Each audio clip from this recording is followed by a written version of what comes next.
everyone, my name is Irenia Covido. I am the head of projects department at Eurosuccess Consulting, and thank you all for joining us today.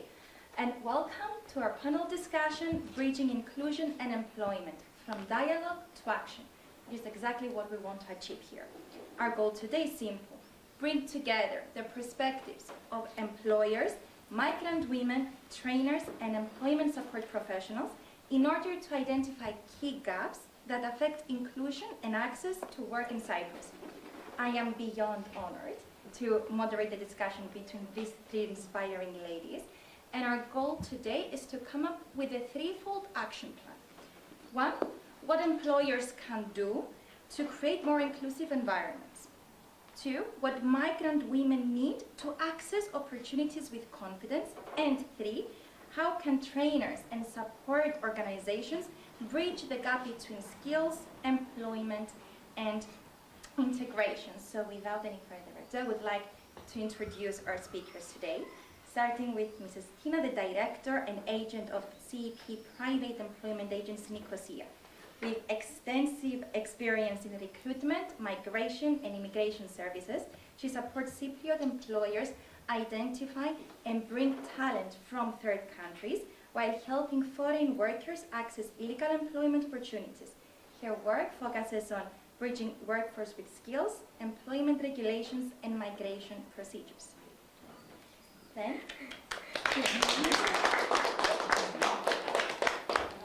Then we have Ms. Valerie Badilla, an entrepreneur, workforce development specialist, and community leader with over 20 years of international experience. Doesn't say anything. She's young. Really young. It's a spirit. She has designed and delivered programs supporting migrant women, workforce entrance, and underserved communities, and currently serves as a director of the European Network of Filipino Diaspora. She has also co-founded Artemis Intelligence, where she leads national skills intelligence and workforce readiness programs. Her work focuses on inclusion, economic empowerment, skills development, and community integration. And last but definitely not least, Ms. Prodromou is a consultant, trainer, and researcher specializing in communications and diversity, equity, and inclusion, DAY, for those who don't know the acronym, in the workplace. She's the founder and the managing director of the Prodromou INC and president of the WICZ Foundation, a non-profit organization promoting human rights and inclusion. She's an award-winning DAY advocate recognized with the Cyprus Businesswoman of the Year Award and the Forbes Women in Tech Award. Wow. So thank you all for coming. Before we continue with the conversation that we actually all looking forward to, let's establish some household rules. So first, to the panelists, try and be as concise and targeted as possible and to keep within the time frame. This is an absolutely safe space, so we welcome all opinions. We welcome all points of view, but without interruption. And all questions can be posed in the end, and of course, during the networking over some drinks and bites. So we will start with our lightning round. It's a very rapid fire round where I have one question directed to all three of you. In one short sentence, can you please tell us what inclusion means to you? And we can start with Ms. Anna. I need to say thank you for having me here today and for the invitation, and I'm really excited to have this conversation with my fellow panelists. Inclusion, to me, because I'm a practitioner, it's very hard to go away from the actual definition of inclusion. For me, is feeling comfortable, safe in a place that you can express who you are and your opinions without fear of judgment or repercussions. I like this. Yes. Ms. Valerie, what about you? Well, I have to say thank you and welcome too. I'm looking at this both as a migrant woman, well, first and foremost as a migrant woman to the world, and as a director of the European Network of Filipino Diaspora that Esther has founded in Cyprus. In Cyprus, we are 17 countries in Europe, and also as a trainer. Yes. Yeah, very recently I consulted for the International Finance Corporation and World Bank, specifically on inclusion, diversity, gender equality, violence against women in the Asia Pacific region. So inclusion is what inclusion is not is, for me, not a project, not an initiative, not an event. What inclusion is the infrastructure that creates opportunities so that the benefits of inclusion reaches the people that it is meant for. Mm-hmm. I really like this. It's not a token, it's a movement. It's the difference that you want to achieve in the world. So thank you for your answer. And Ms. Tina? Thank you for having me as well here and having you lovely ladies here with me. I've also come from a migrant mother, so I'm Cypriot and my mother is Filipino. So I have been brought up with two different worlds, the European and also growing up with the Asian mentality.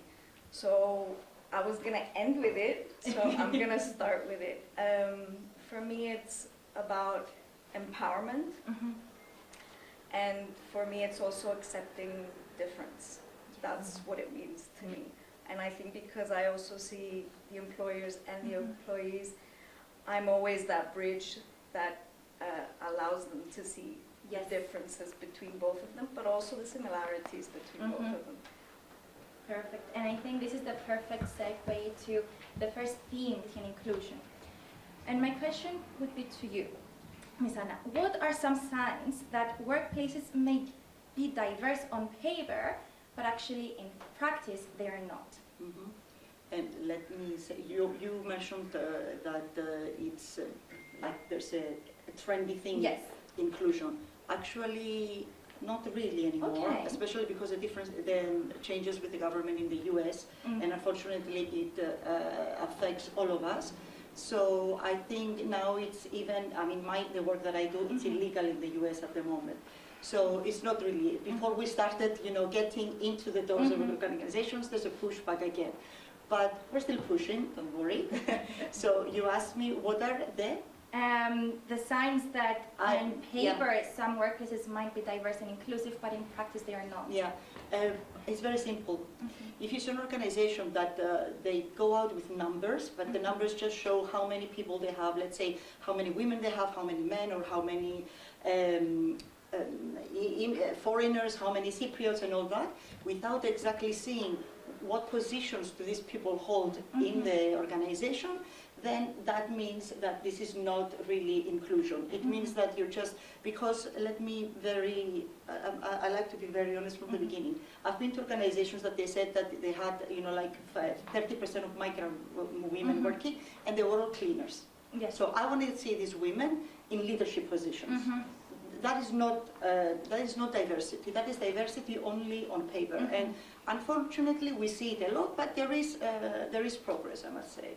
That's really good. And as regards to the comment that I made before, what I meant is that we do see this word to be used as a token, like we achieve this. It's because it's quite catchy as a word, but it doesn't negate the fact that actually proper measures are not taken into account to ensure inclusive workplaces. And I think I would like to ask Ms. Valerie, in your opinion, in your experience actually, what are some of the biggest barriers migrant women face when trying to enter or progress into the workplace? A lot. A lot. I can imagine. Yes.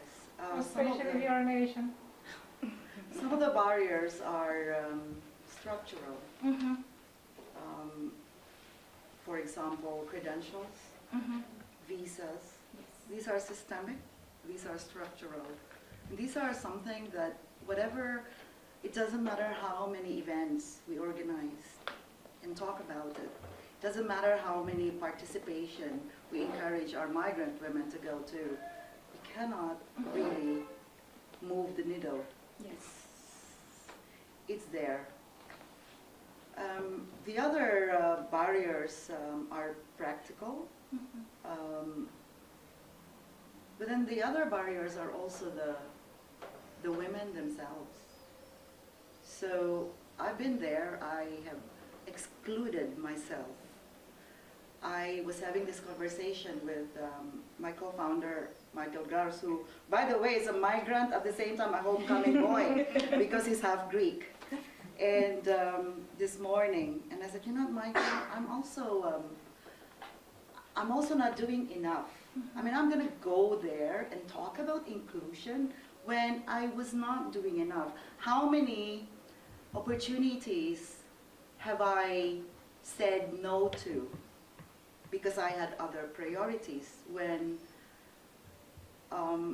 there are a few Filipinos in this room that I admired. I didn't know your but now I'm including you. And they go out there, they participate, they make themselves included. Esther, for one. Esther nurtures the communities. And Esther breaks down a lot of the barriers that we face every day. I think a lot has been said about all these barriers. You can ask me, you can ask Esther, Celia, Virginia, and you will get different answers. And you can go to the other migrant groups and you will have different answers. And then you will see the pattern. And this pattern even is a global pattern. You can go to just go to Malta, Greece, wherever. And we're very comfortable in our group.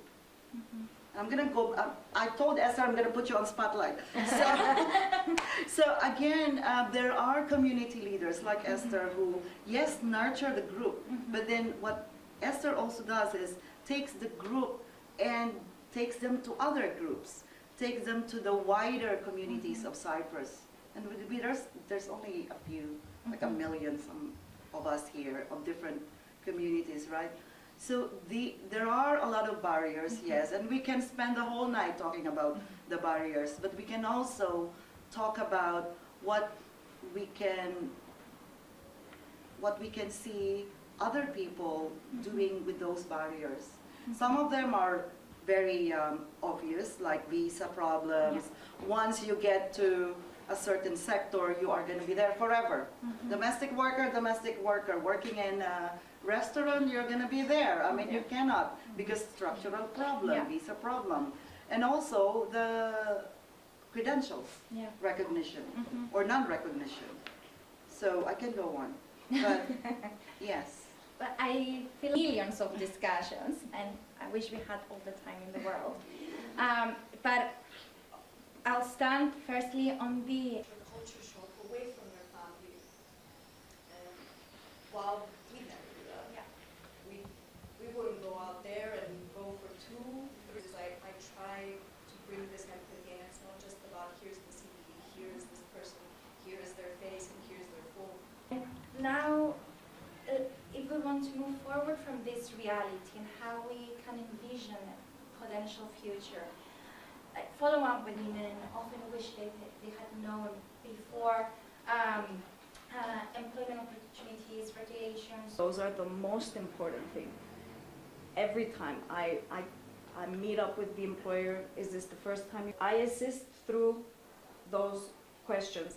The girls, I can't say on the behalf of agencies there because I understand that the pressure that they have, but you have a discussion. Because when I have employers turn around and tell me, I don't understand what she's saying, I don't. If I may very quickly share an experience of mine, I was earlier this year in Sri Lanka for the purposes of another, of taking their talent and encouraging them to go to Europe and go abroad. And all I kept thinking is that, so we have a lot of Sri Lankan women in Cyprus. And I'm almost tempted to ask them myself, if that is possible, what was the experience like? Because when we had the Empower story, Celia came to Cyprus, not really. Sonia's presentation, like, did I miss that 6 months canvas, self-reflection canvas? And And I think it's very important that we have that, because when you leave a place, especially a home place, you lose something that all of us need to work on, and tools are great, and support that you carry with you, because you don't really lose that. You kind of just, to talk about intersectionality and like all migrant women are not the same, all Filipinos are not the same, all at the same time, all Cypriot women are, I mean, so sometimes leadership does not only mean being a director in a company, it means being a group leader, it means at your free time, you know, be a member of a community and you're leading that community. So basically, I think the main problem is that we have a lot of people with good intentions. I'm not going to say that most of them are bad, they just stay at the intentions. Yes. We think that because we go with an open heart and we don't really mean anything bad, that everything's going to be okay. But when we really want to put diversity, equity, and inclusion, we have to do it in a structured way. We have to, first of all, evaluate where our organization stands, because we might be, you know, at a very low level, we might be a bit more advanced, you know, that's the first thing. And so that also we can measure our successes at the end. Because if you don't know where we started, how do we know if we achieved something? So I think those are very important things, you know, like really leading by example. I know it sounds a bit cliche, but there's nothing more like that, because the people organization are looking up to the management, you know, for them to set up the rules, and there shouldn't be any acceptance of behaviors that are not inclusive. It's sometimes we say, oh, this sounds cliche, and we say it in a negative way almost, but there is a reason why some things are cliche and some things stick. And two things stick to me from what you said. First, goodbye with the intention, hello with the action. This is what we need. And the second one is responsibility. And we are moving towards the third and final segment of our panel discussion, which is shared responsibility. What do we all have to say and how we can be accountable towards that? So, echoing what you said, I want to have a follow-up question. In your opinion, who carries the greatest responsibility for creating inclusive workplaces? Leaders, employees, or organizations as a whole? Or all of the above, of course. Or none of the above. The question is who carries the bigger responsibility? Yes, the greatest it's the leadership. It's the leadership. First of all, for change to happen somewhere, it needs, leadership can be the government, right, if we're thinking of a state.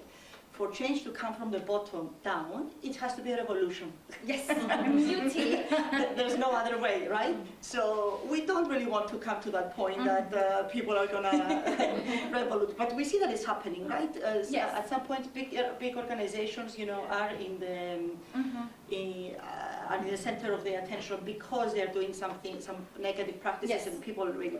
But the best thing is to start from the top, because they are responsible and they should be accountable as well. Because thank you for adding that word, because it's not only about responsibility. Responsibility is if accountability comes after. Exactly. Yes. Because if we're just sharing responsibilities and nothing happens if something goes wrong, or if nothing happens, then we're not doing anything. So I will say definitely is an effort from everybody, from the HR department, from the management. Let's say the management really does the good work, then you need the employees to support that, to be on board with that as well. Exactly. But without buy-in from the top, nothing, a few things rarely happen.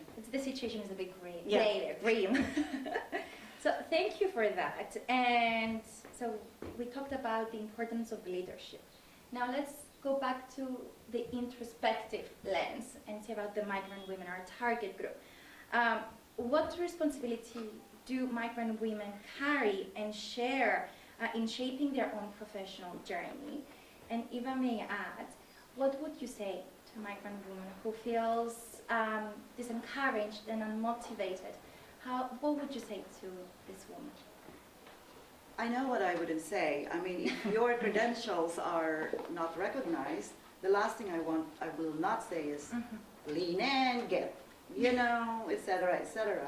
If she's already on her third job in wherever she is in the world, and she was trained as a nurse, and she's a caregiver, or she was trained as a teacher, and she's a domestic worker. The last thing you want to say to that woman is, get involved, etc. Yeah. So it's difficult for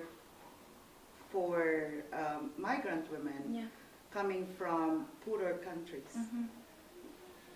If you have a migrant woman who comes from the US, the stack are different. Oh yeah. They're stacked different. So for migrant women who come from poorer countries, there's not a lot that we can do. But there are things that we can do. Of course, we will need to take care of ourselves. We will need to get involved. We will need to, get in touch with leaders like Celia, Virginia, and Esther. Valerie, because Valerie doesn't do for what I think we can look forward to is the next generation of migrant women that we are actually helping bring out of the country. Yeah. You've been to Sri Lanka. Yeah. There's this push.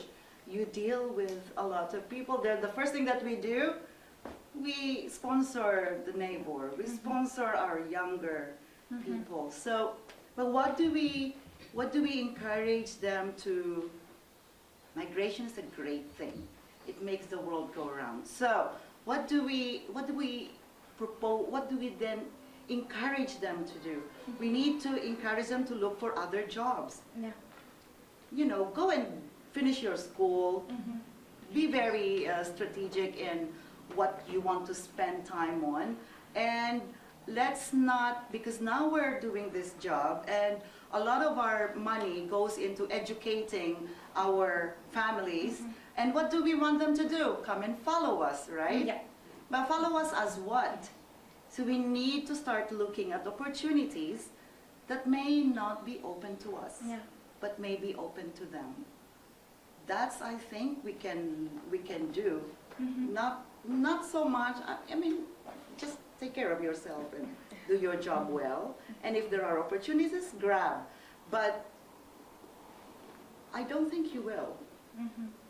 I think you will work as much as you can, put that money back home and educate your family so that they too can be a migrant. And let's just make sure that the next generation in your family who becomes a migrant person, wherever they are going, will be doing a job that is one of the job of the future. Yeah.